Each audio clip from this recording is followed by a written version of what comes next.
All right, test. Everyone hear me all right? How's everyone doing this morning? Doing good? All right, we're going to go ahead and get started. I am James Snell. I am head of research at NearForm. Also a Node core contributor. I've worked on quite a bit of things within Node. Right now, the thing I'm working on is the quick implementation that Trevikan was talking about yesterday. But at NearForm, one of the things that we do is, we have a lot of customers that come to us and ask us, say, hey, our stuff is slow. Come help us figure out why our code is slow. And over the past couple of years, we've come to ask one very specific question when a customer comes to us and says, hey, our stuff is slow. The first question is, are you using promises? Right? And if they'd say yes, our response right away is, you're using them wrong. Well, you haven't even looked at our code yet. We don't have to. You're using them wrong. Right? Because what we have found in the overwhelming majority of cases, when anybody is using promises, they are, at some way, at some level, using them incorrectly. So that is the inspiration of this talk, is basically all the ways that we have seen customers using promises incorrectly, and kind of breaking down why it's incorrect, kind of how to avoid those issues. Now, one example, they got called out by a customer. They were having some really poor response times on their API. I decided to do a 30-second benchmark on one path of their code, right? So we're basically just sending the same request over and over and over again against their server, executing a single branch, a single path. Within that 30-second benchmark, they were allocating 30,000 promises. Okay?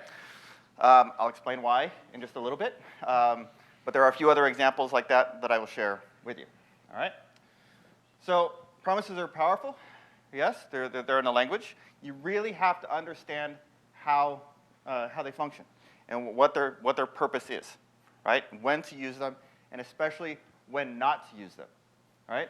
Everything that I'm going to show you is based on what we have seen actual customers do in production code. All right? So some of the examples, I've simplified the examples. I'm not going to say what what customers and what companies are doing what. Right? So I've completely anonymized it. Some of the examples may look a bit contrived, but they are based on stuff we've actually seen in the out in the real world. But first, I want to do a puzzle. I've done this a few times. This code prints a message. It's a secret message, right? Without running the code, try to figure out what the message is. You could, without trying to copy down here, you can scan the QR code. I'll also post this on my Twitter feed after this. But the task is try to figure out what the message is without running it. All right? What this code is doing is using all the various ways you can schedule asynchronous activity in Node. So we have next ticks, we have immediates, we have some promises in there, queue microtask, right? So this will print a message out. If you figure it out, again, without running the code, let me know. All right? So I'll give you a moment to, folks, scan the QR code there. Okay? All right. So the reason I like to start with this particular example is because it emphasizes the fact that you really need to understand when code is being executed within Node, or within JavaScript in general. All right? So we all know Node is a JavaScript platform, right? Is JavaScript running all of the time in Node? No. Right? No. All right, so let me show you a quick example of this. So if I do a set interval, right, I'm going to set it for about a second. Actually, let me change this a little bit. We're going to set it to run every 500 milliseconds, and we're going to have this thing do a for loop and then do a console log. Very, very simple application. So I'm going to run this. I'm going to turn on trace events, and we're going to turn V8 and async hooks. This is basically going to give us some insight into what is happening under the covers on this. And they're going to run this. Okay? So it's just going to iterate through 5 times. That's going to end up creating this file, this node trace.1 file. Let's pop back over. Chrome tracing it's a utility built into Chrome browser. It allows you to view trace event log that is generated by Node or by the browser. So let's load this thing up. This file that we just created, this node_trace, might be a little bit hard to read there from the back, but these pink boxes right here are the times when Node and V8 are actually executing JavaScript. The blank spaces between are times when no JavaScript is being run. That is times when the Node event loop is doing other things.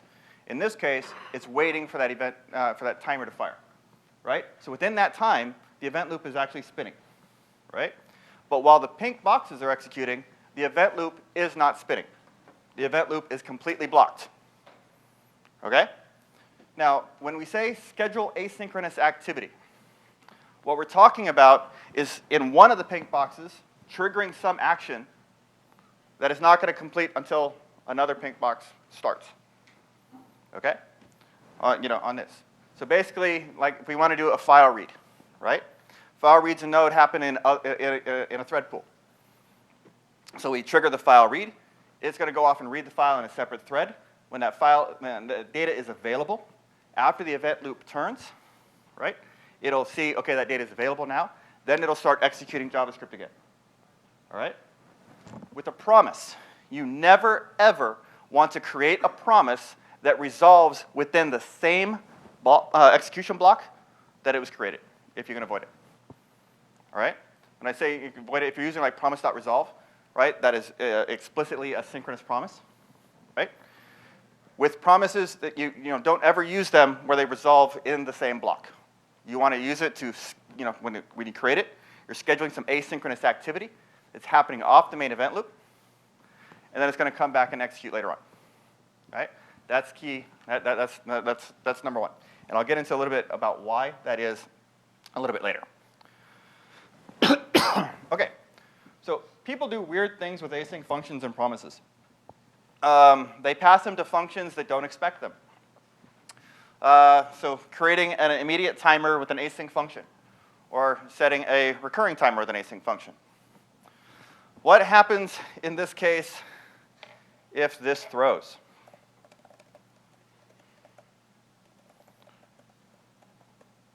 Right? What happens to that error? Send you a support email? Huh? Yeah, get a support email. That's basically what you do. What ends up happening in this case is this error catchable in any way?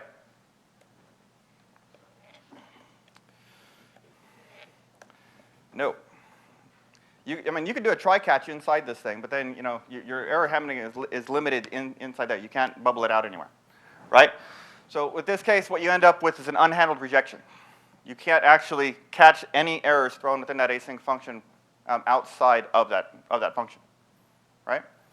We see this in all kinds of places. So if we take a look at event emitter, people love passing async functions to handle events. Now, just recently within Node Core, I'll show an example of this later. We just had a new feature landed called capture rejections that makes event emitter aware of promises. But most cases, if you're talking about event emitter, if you're talking about callback functions, these things are not expecting promises. They're not expecting async functions, and they do not know how to handle them correctly. And what you're going to end up with are cases where you are either, at the best case, you have an unhandled rejection. At the worst case, you have memory leaks, resource leaks. In this case, we would be leaking a file descriptor, right? That would never end up getting closed if there's an error somewhere in here. You end up with asynchronous context that's not propagated properly down through all of your callbacks or all your promises, right? You can end up with orphaned promise chains that you have no way of handling, right? And all kinds of other kind of nastiness. And we actually get into debates with this. Matteo Colina has gotten on Twitter and said, "Don't mix callbacks and promises together." And then we actually end up with debates on this stuff, saying, "No, it's no problem. We can show specific examples here of them of memory leaks happening, right?" I have one in here. Let me look at this. Okay, so right here, we open a file, and it's just kind of the local file. We read it. We open the file descriptor. We have some error handling in there, right? Then let's call a function. Happen to be something that a reference is not resolved, right? In this case, that async function is going to throw with an unhandled rejection, and that fs close is never going to fire. Now, a lot of times we will have a promise or a process on unhandled rejection to do some logging, right? So maybe you'll see an unhandled rejection or an error in your logs, but the actual file descriptor itself never actually gets closed. We see this all of the time. Now, it's possible to get around this. You use a try catch in this function, use a finally in here to close it, but most of the time developers completely forget to do that, right? This is one of the most common issues that we see. All right. So this is and these are things that are easily checked. The simple rule on this: don't pass an async function or a promise to a callback that does not expect it. Period. Just don't do it. All right. Now another weird one that we've been seeing lately that's just bizarre are people mixing new promise and async functions. Right? The oddest one of this that I've seen recently was await new promise that was passed an async function. And then the resolve, it was resolve await something. Right? I still don't quite know what they were trying to accomplish. Right? It was not what they expected. All right? Let me ask you this. If I have a regular function like this, or a new promise, and I throw in here, right? What's going to happen? Is that going to get caught, or is it going to be thrown immediately? It's immediately thrown. A lot of folks think any error that's within a promise is going to get caught by the catch handler.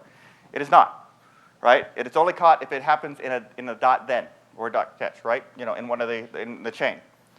The function that is passed to the promise itself, that will throw immediately. When is this function executed? Immediately, right? There is a common misconception, particularly among developers that are coming from Java and .NET environments, that new promise is equivalent to new thread. Right? There's, it's a very common misconception. I had to sit down and prove it for, I think it was about 45 minutes, go through a proof for a customer that we were at with their developer team. They were absolutely convinced that new promise was running in parallel, right? Just kind of magical new threads. There's a huge amount of misconception out there about how this works, right? So this error is going to get thrown immediately. What happens if I do this? If we pass an async function and we throw that error? All right. Again, what we're going to end up with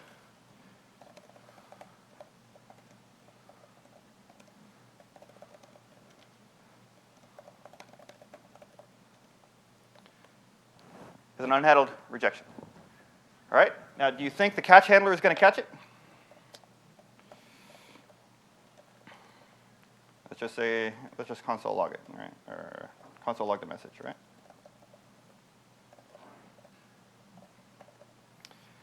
You think that's going to handle it? There's a common, belief that if you pass a promise to this thing, you're within a promises, it will not catch it. You get an unhandled rejection. The catch handler cannot see this in any way. But we are seeing this more and more and more. I think we've seen this in, 3 or 4 customer projects just over the past couple of months. Right? And this is based on a belief that, hey, async functions are great. Let's use them everywhere. No. Just no at all. All right? So we have that one. Very important. Just, you have to be very careful about where promises are actually being used.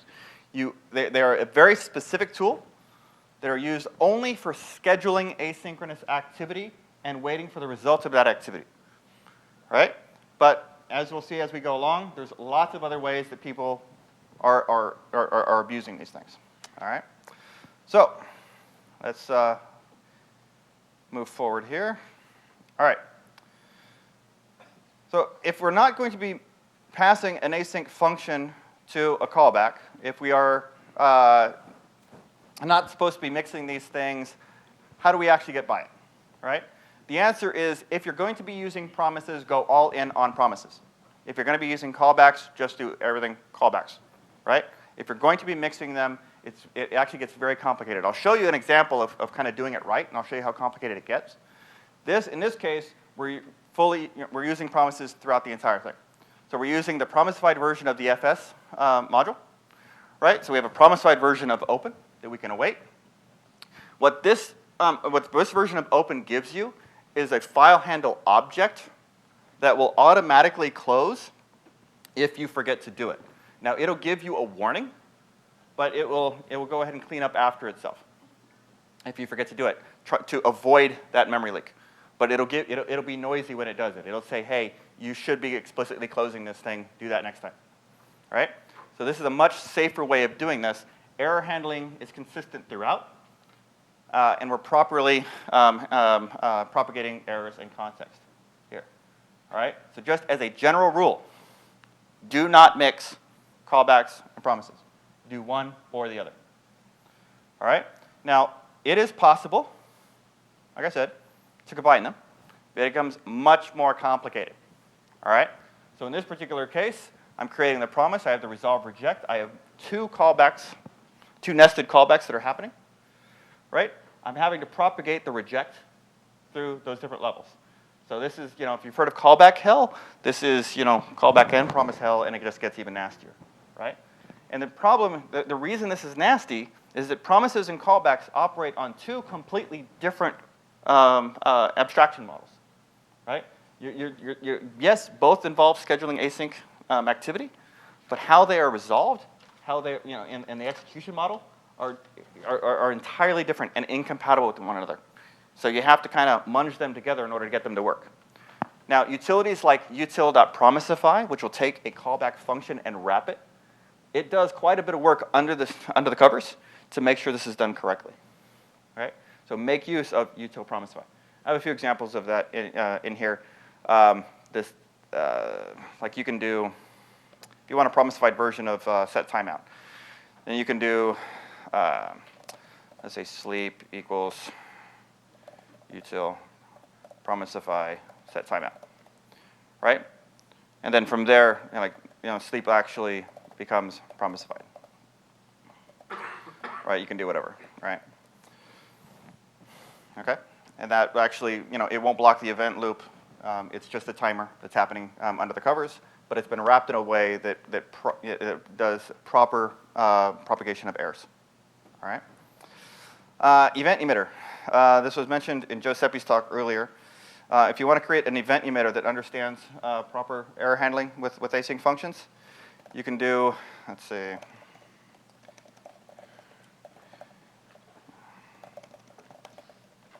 If you pass in the capture rejections, now this isn't in a Node release yet, so it's not going to work with the version of Node I'm using here because I'm using release version.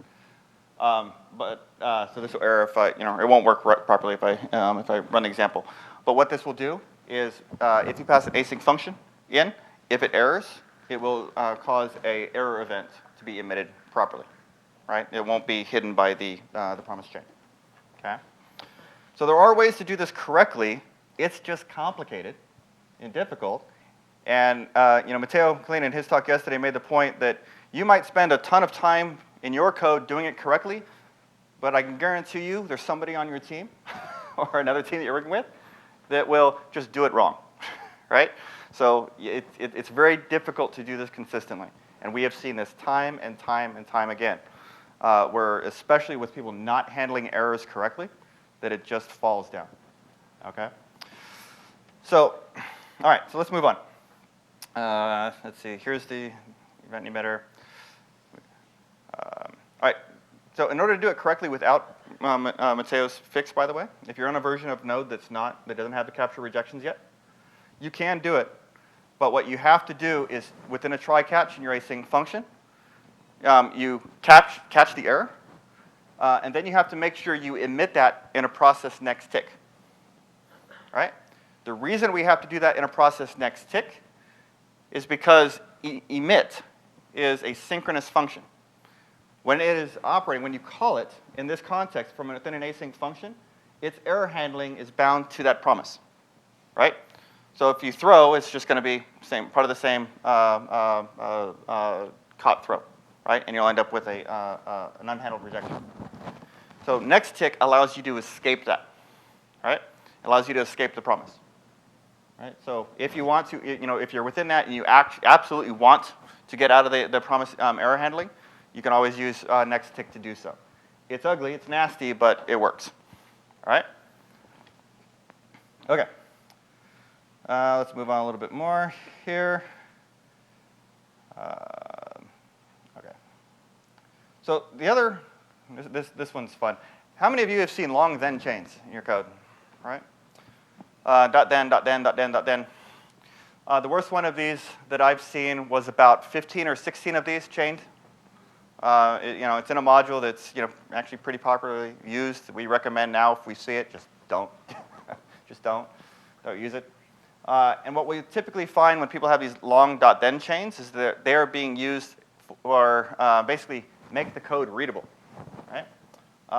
And they're typically end up being used for flow control of synchronous code. So in this particular case, we see, this one's pretty contrived, but it's, again, we see this all the time. We have two upper, two lower, reverse. We're basically just isolating functionality into individual functions, and then we're going to chain them together, with .dens. This is absolutely pointless. All of this code is resolved synchronously, right? It's all going to be executed synchronously. It's all going to be blocking the event loop in one turn, right? These promises are going to get resolved in the micro task queue. That's the part of all this that executes the .then and .catch handlers. Will actually be executed synchronously immediately following the execution, the resolution of these promises. There is no asynchronous activity happening here at all. All you're doing is taking a block of code that executes right now in the event loop and moving it, right here in the event loop, but with a whole bunch of promise allocations on top of it, right? Do not do this. Don't ever use a promise to wrap purely synchronous code. This is probably cardinal sin number one with promises. All right? But we see this all of the time. And every single time, it's because it makes it more readable. Right?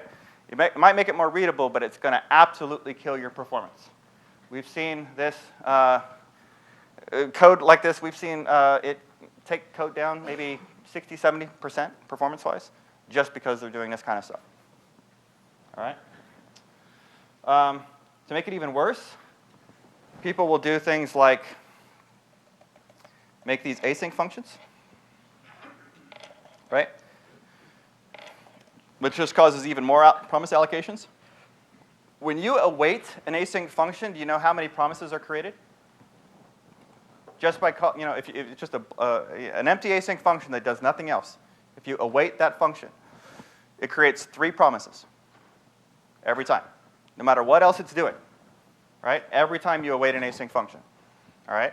So you need to be aware of what you're actually allocating here and for what purpose you're actually allocating those for, all right? So for this, it's simple. If you absolutely need that get data to return a promise, right, go ahead and resolve the promise synchronously, right? Use promise.resolve. That's what it's there for. That's the intent. Run your code synchronously and save yourself the trouble of all those additional promise allocations. All right? There's no other correct way of doing this. Right? Do not wrap purely synchronous code in a promise. In a promise chain of .dens, the only place you should have purely synchronous code is in the final then handler. That is the only place. All right? All right. Let's keep going. Loops. Oh, these are fun. Passing an async function to a functional loop, like for each, or map, or filter. Right? The example I told you at the beginning where the people were creating 30,000 promises, this is how they were doing it. They were parsing a 1 meg JSON file, iterating synchronously over every field in that file, creating a promise for every field, not just a promise chain for every field, right? And the majority of those promise chains were resolved synchronously. So JSON parse is synchronous code, iterating through a synchronous loop, allocating thousands of promises synchronously, and then resolving them all synchronously. Now, let's see if, why this is a bad thing. Let me show you.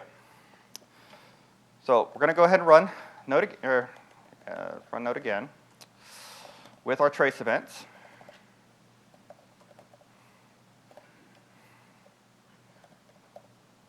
And then this one is, let's see.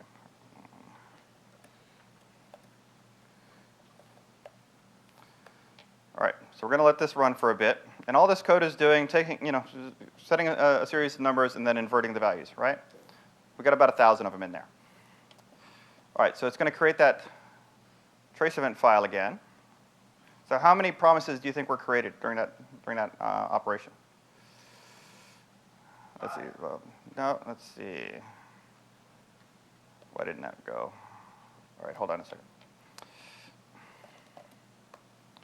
I gotta make sure my. Okay, there we go.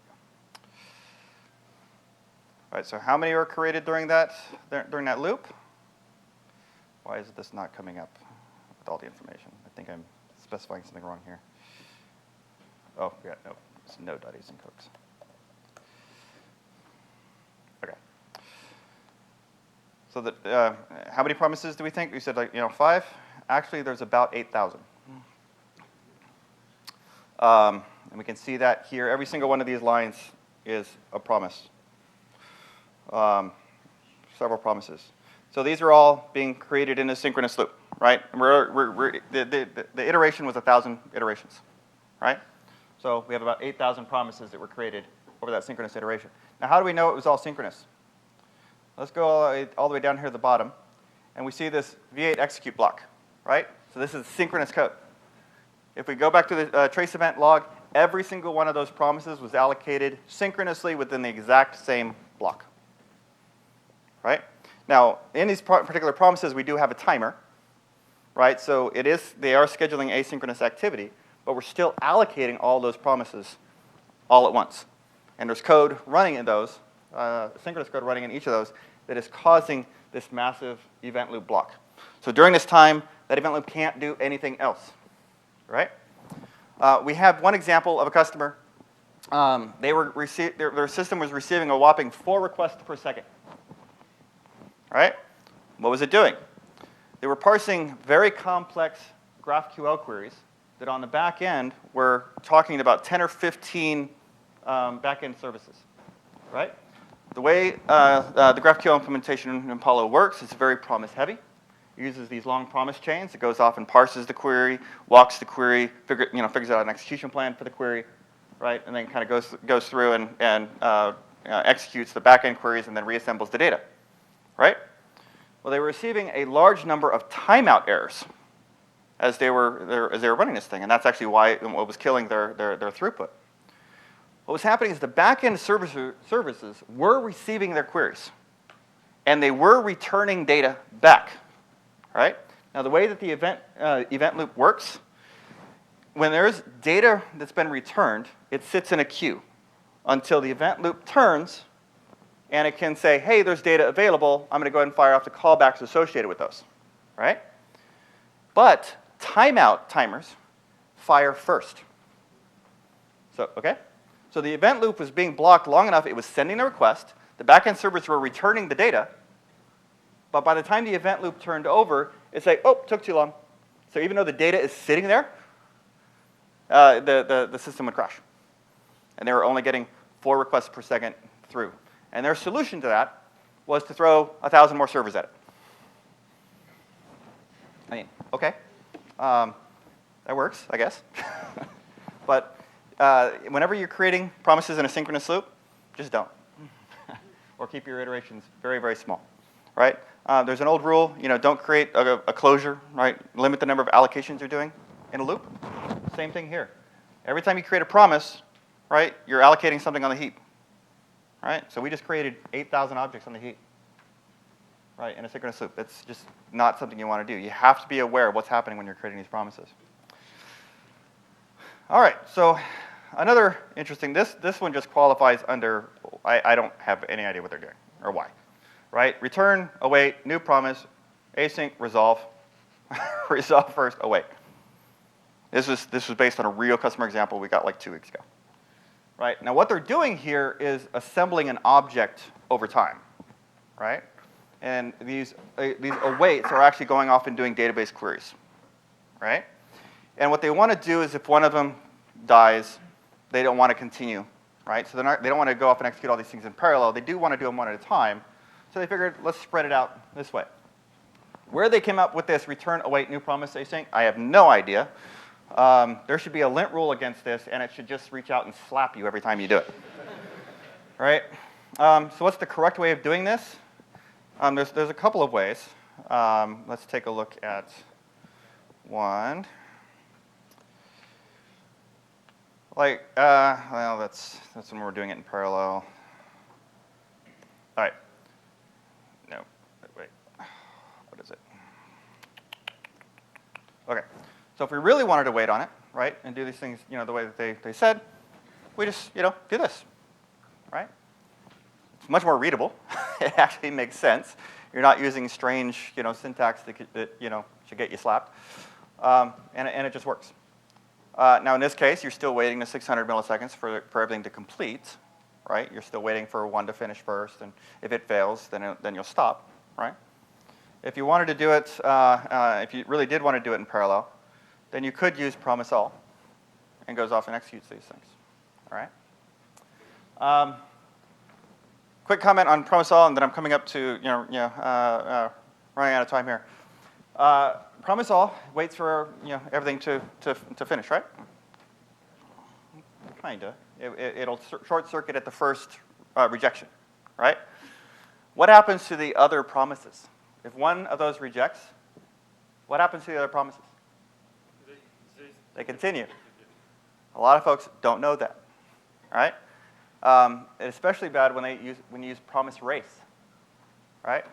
Promise race is the first one, the one that finishes first is the winner. What happens if the other one is taking a very long time to finish? It still goes and still blocks your event loop, right? So using promise race actually doesn't actually buy you very much. There are use cases for it in the browser. On Node, it's just going to kill your performance, right? So let me see. Yeah, that's essentially it. I can go back here to the slides. We have some basic rules to follow. Know when your code is being executed, right? Use trace events.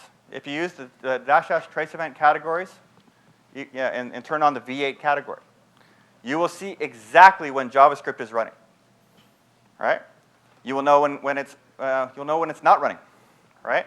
You want to make sure that if you are making use of promises, that you are spanning those barriers. Your promises should not be resolving within the same event loop, the same V8 execution, right? If they are, go back and figure out what's wrong, or don't use a promise there, all right? Don't use unexpected promises. Just don't, right? If a function if you do not know that it is designed to take an async function, do not pass an async function. Again, avoid mixing promises and callbacks. Use one or the other. All right. Don't create promises in loops. Again, synchronous promises are just useless, and do not use long then chains. Just avoid it as much as you possibly can. All right. So that's it. Thank you.